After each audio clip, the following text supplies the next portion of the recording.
Welcome everyone to this episode of the Palmetto Guardian. I'm Sgt. Chelsea Weaver. And I'm PFC Anna Grace Catoe. And today we have a familiar face that hasn't been around in a very long time, so we're glad to have her back. But I'll let her introduce herself to everybody who may not know who she is. Hi. That's my cue. Yeah. Sorry. Hi, everybody. It's great to be back. Took a little hiatus over, I guess, the winter holidays and last fall. But my name is Lisa Mustard. I am a licensed marriage and family therapist, and I work here for the South Carolina Army National Guard, and I help soldiers and families deal, as I say, with life on life's terms, and do like short-term, solution-focused counseling for those who need it. So I'm glad to be here. Awesome. Well, I'm excited for today's topic because I know in the past we've kind of covered the same topics quite frequently, so it's nice to talk about something a little bit different. So today we're going to be talking about how service members, and I guess even their families in a sense, can deal, how to deal with failure. So I guess we'll just jump right in. And yeah, I think this is a topic that I come across a lot with, I mean, like you said, not just with soldiers, but with family members as well. And it's more of a, maybe we could give so many different examples of what failure could be. So maybe it's something that we talk about a lot. And a lot of it is just, how do you handle or cope with failure? And failure is something that we all go through. We're all going to fail at something at some point in our lives. I mean, I could probably list off so many things that I have failed at.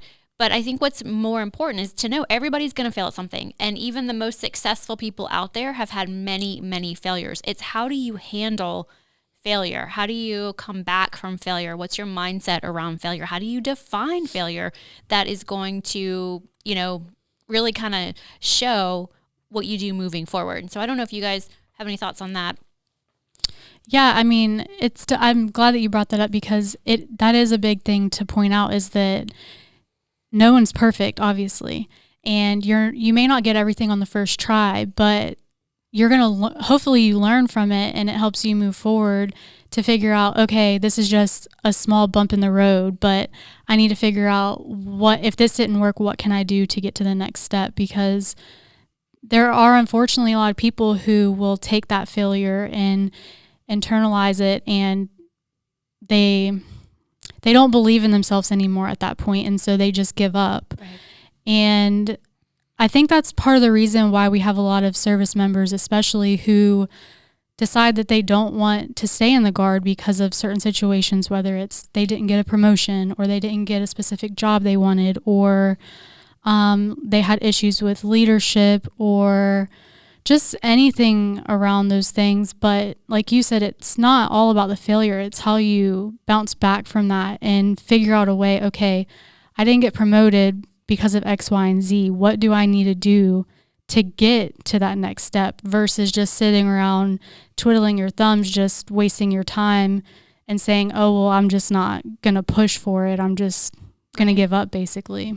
Yeah, I think that's really important that we talk about how some people internalize failure, and that could come from, a past experience of maybe a family member, a parent, or even significant other, or a teacher, or somebody here in the military giving them feedback that they weren't cut out for it, or you're always going to fail at something. And, so it's like you take that and then you internalize it. And as you grow and you evolve, you tend to bring that thought to whatever you deem that you have failed at in, currently. Mm-hmm. And so a lot of it is, how do you take that thought of, oh, I failed, and kind of reframe your thoughts around it first.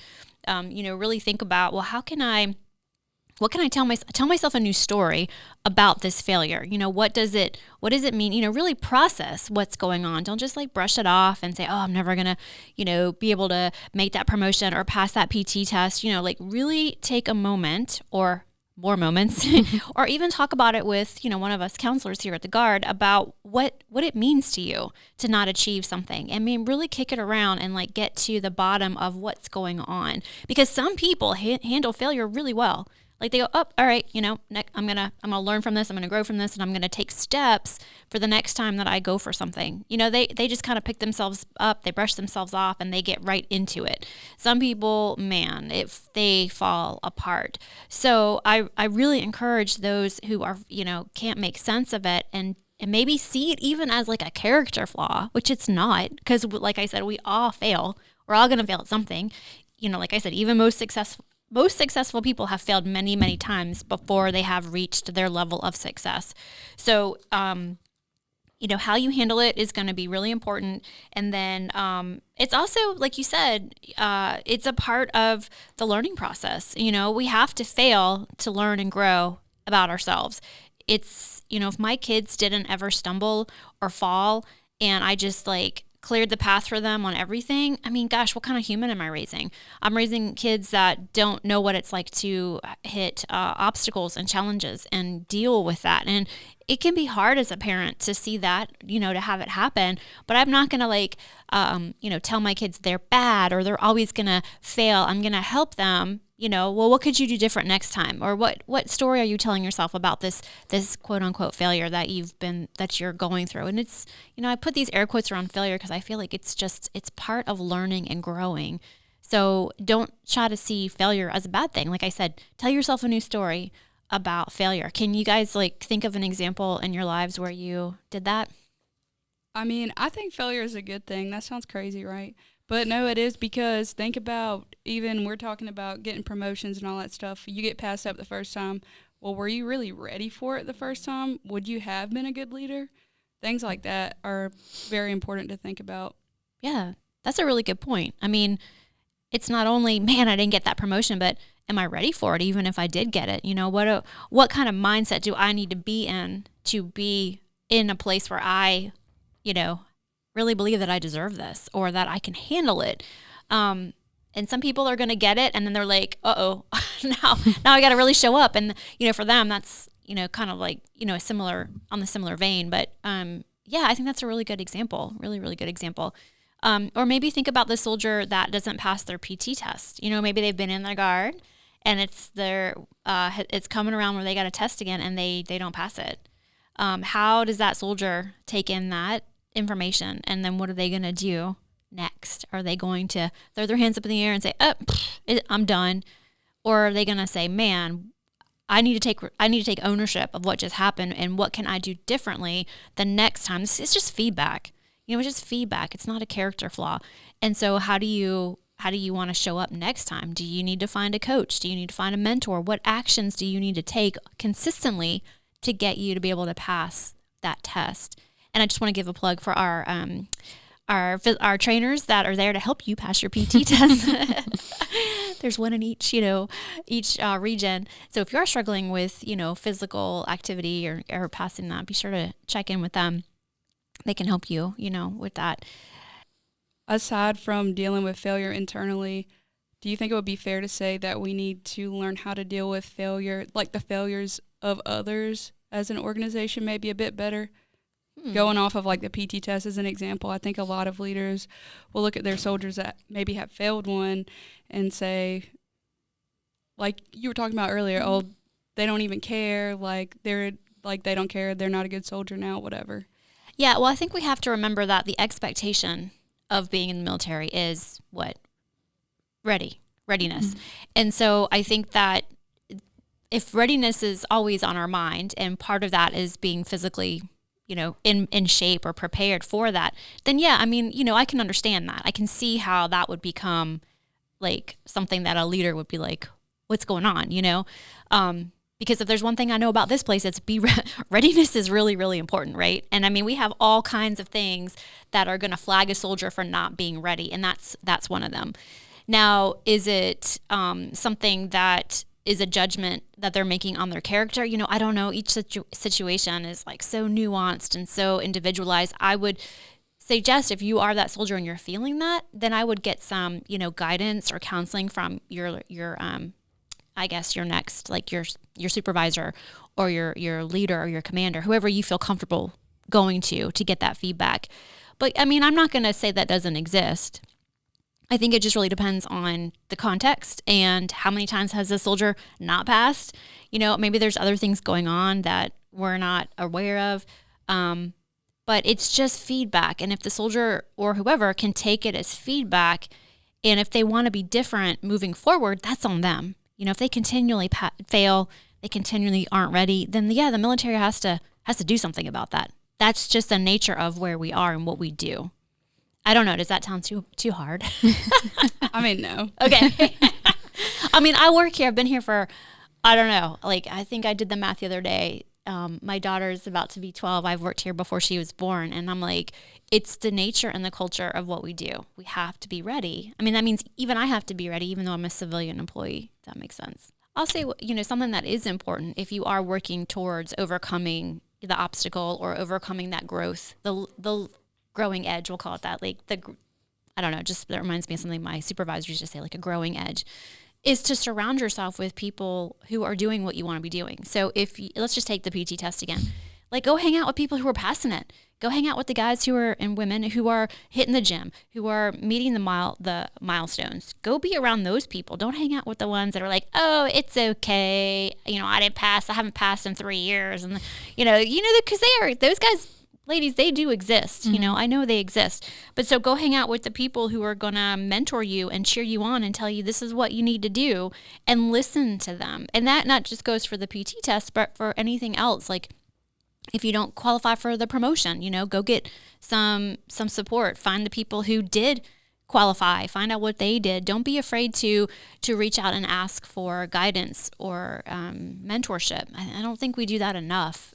Honestly, I think that there's some wonderful soldiers here in South Carolina that are amazing mentors and would be fabulous people to connect with, soldiers to connect with, to help you reach your next goal or reach that promotion or succeed and do what you want to do, because there's plenty of opportunity here in the military to do that. It's just, are you going to reframe your thoughts around failure, find the mentorship, find the cheerleaders, get the coaching, do all those things, because they can be offered to you, but you have to take it when it's presented. Mm-hmm.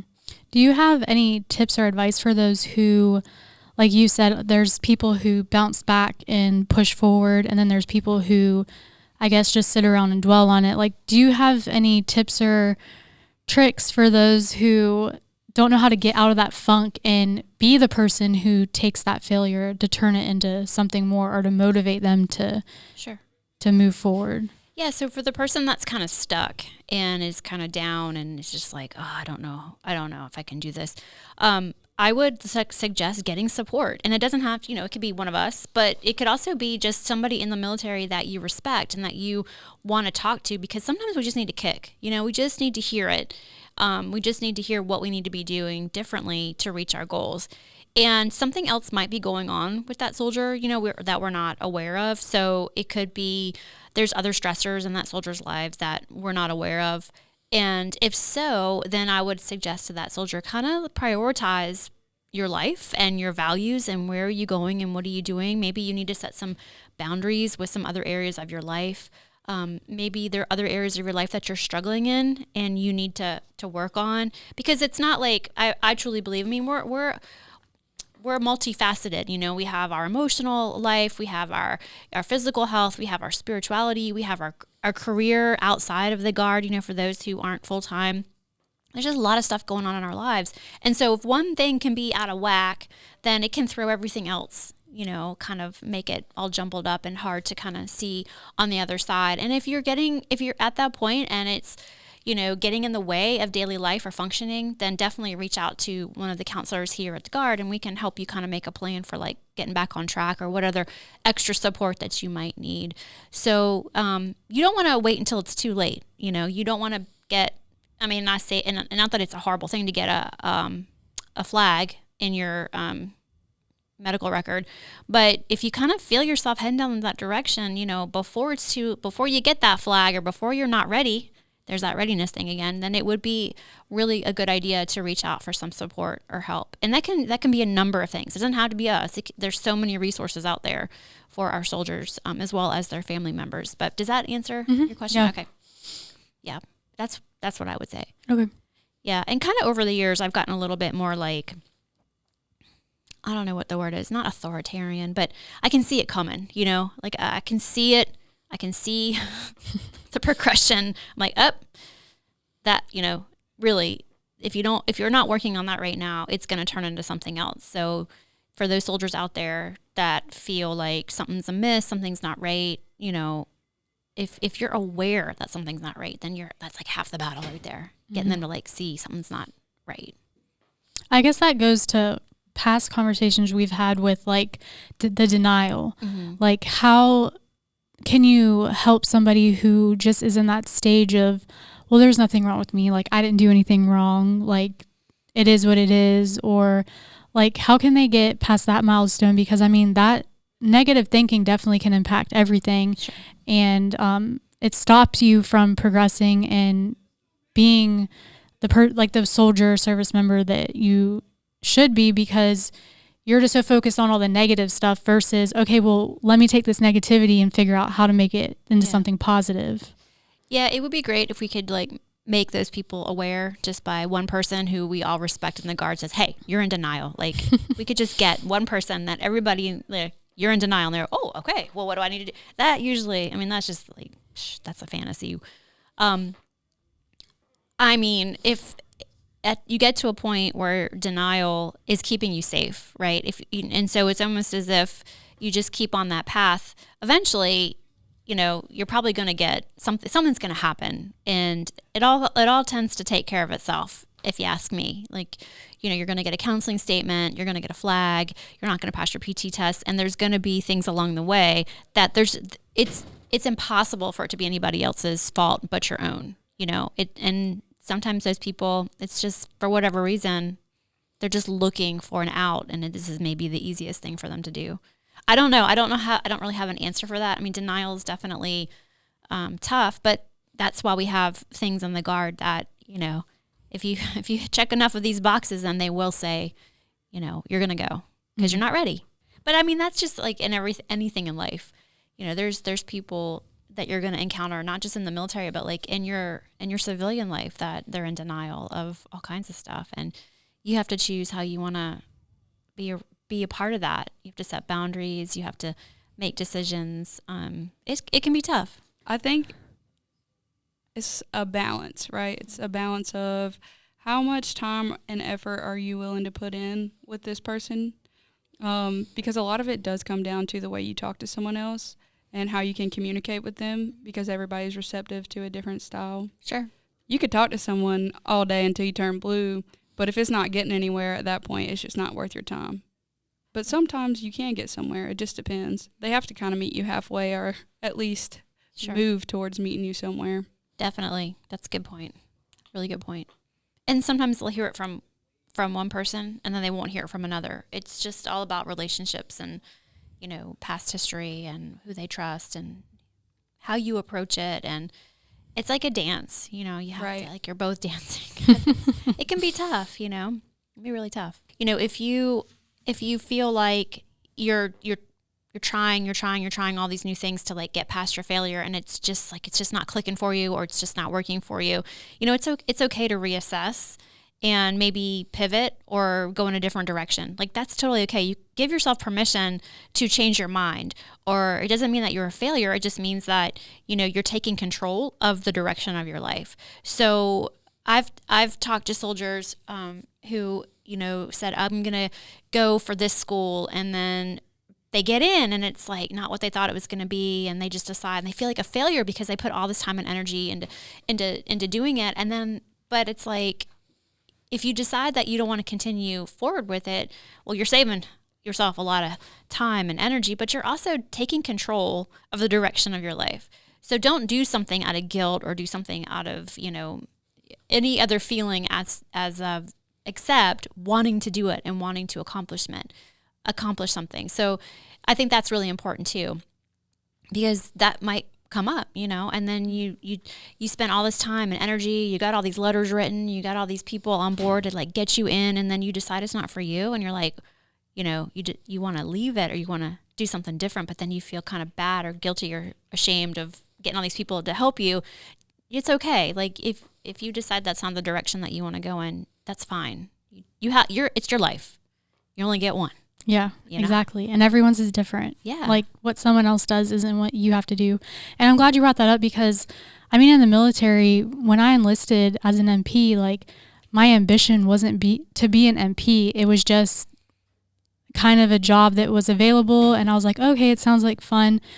But when I found out about public affairs, I know some people were like, oh, don't leave this and that, but like you have to do what's best for you and your career, and you don't need to feel stuck in one spot. Like there's opportunities for you to go to different schools or to reclass or to cross train and all that stuff.